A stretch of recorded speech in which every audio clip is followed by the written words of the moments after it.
আপনারা যদি বাসায় বানিয়ে ফেলতে চান রেস্টুরেন্ট স্টাইলের এই লোভনীয় পাস্তাটি খুব সহজেই বানিয়ে ফেলতে পারবেন। প্রথমে আমি 500 ml দুধে একটা পেঁয়াজ, তার মধ্যে 2-3টা লং ঠুকিয়ে আর একটা তেজপাতা দিয়ে দুধটা ভালোভাবে ফুটিয়ে নেব। দুধটা ফুটানো হয়ে গেলে একটা পাশে রেখে দিব। দেন আমি একটা ভারী ফ্রাই প্যান চুলায় দিয়ে দিলাম এবং এতে কিছুটা তেল আর বাটার গরম করে নেব। মোটামুটি গরম হয়ে গেলে তাতে 1 কাপ পরিমাণ পেঁয়াজ একটু ভেজে নেব।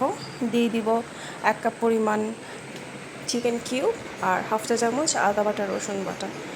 একটু ভালোভাবে ভেজে নেব। ভাজা হয়ে গেলে তাতে দিয়ে দিব কেটে রাখা সসেস আর মাশরুম। হালকা নেড়ে চেড়ে জিনিসগুলোকে ভালোভাবে ভেজে নিব। মোটামুটি ভাজা হয়ে গেলে তাতে আমি অ্যাড করে দিব 80% সিদ্ধ করা পাস্তা।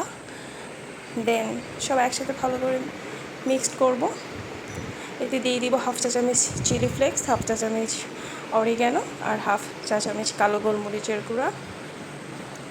এই স্বাদ এটা আপনাদের উপর ডিপেন্ড করবে কে কীরকম পছন্দ করেন। আমি আমার পরিমাণ মতো দিলাম।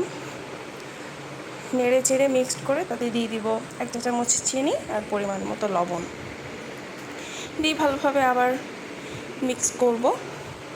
মিক্স করার পর এতে আমি দিয়ে দিব প্রায় 4-5 টেবিল চামচ চিলি সস দিয়ে ভালোভাবে নেড়ে নিব।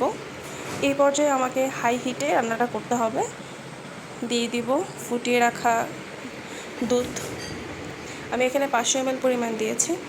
আপনারা কীরকম গ্রেভি চান তার উপর ডিপেন্ড করবে কতটুকু দিবেন। দেন ভালোভাবে নেড়ে চেড়ে সব কিছু মিক্স করে নিব।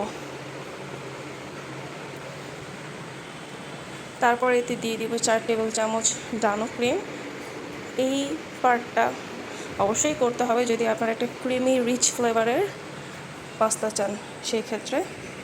দেন এতে দিয়ে দিব 100 গ্রাম পরিমাণ গ্রেট করে রাখা চিজ দিয়ে ভালো করে নেড়ে চেড়ে মিক্স করে নিব।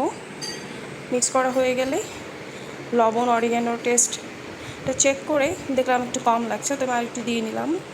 দিয়ে ভালোভাবে মিক্স করে নিলাম। এই তো হয়ে গেল আমার রেস্টুরেন্ট স্টাইল রিচ পাস্তা।